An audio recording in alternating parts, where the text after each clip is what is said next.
จะได้พี่น้องสบายดีอยู่บ่มาเด้อต้มเส้นมื้อนี้ต้มมันกันนี่อาหารบ้านหน้าเฮาเผ็ดหลายพี่น้องเลยมื้อนี้ขึ้นมาตอนเที่ยงเนาะขึ้นมาแต่ไถนาต้องให้ตรงหน้าเฮาสีดำหน้าได้เบาเถา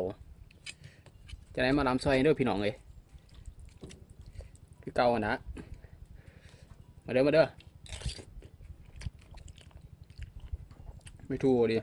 อุ้ยบ่มีไม่ทูบ่ได้เข้ามาในบ้าน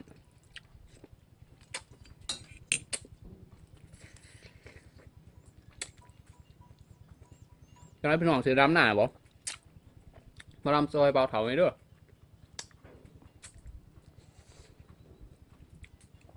ยังอีกทิศนึงเบาเถาลำหน้าอากาศดีอยู่ให้อยู่น่ะเบาเถาให้หน้าลายเลยให้หน้า2 ธงเด้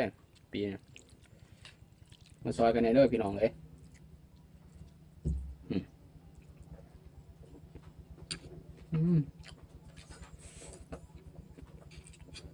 เฮ็ดเองแซ่บ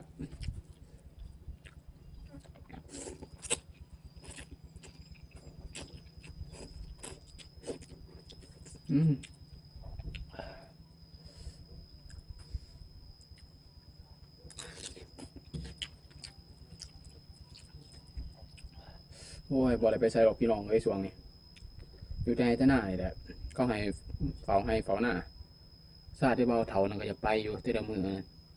เขาขโมยไปใส่จะเสียจังไดมาเห็นหน้าน้ำเขาเฮ็ด2 ธงบนปีนี่นะ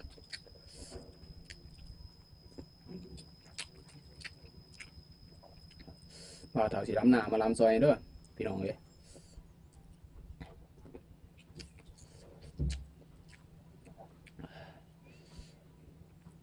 โอ้ยขากไร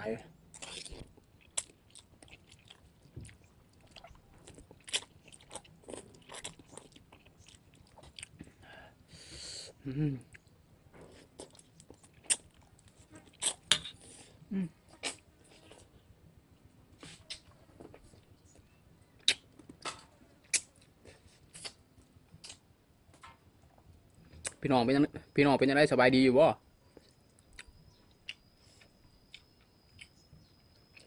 มาเรียนน้ำเบาเถาไรเด้ออยู่หน้าพี่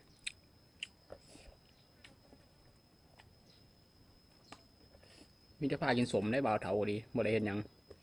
เวลาว่างของเพิ่น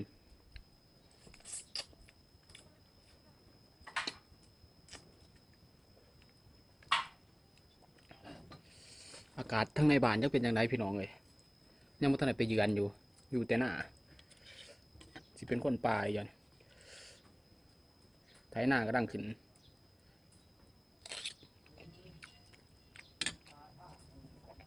มาเด้อโอ้ยตัวนี้ด้วยพี่น้องเลยเผ็ดหลาย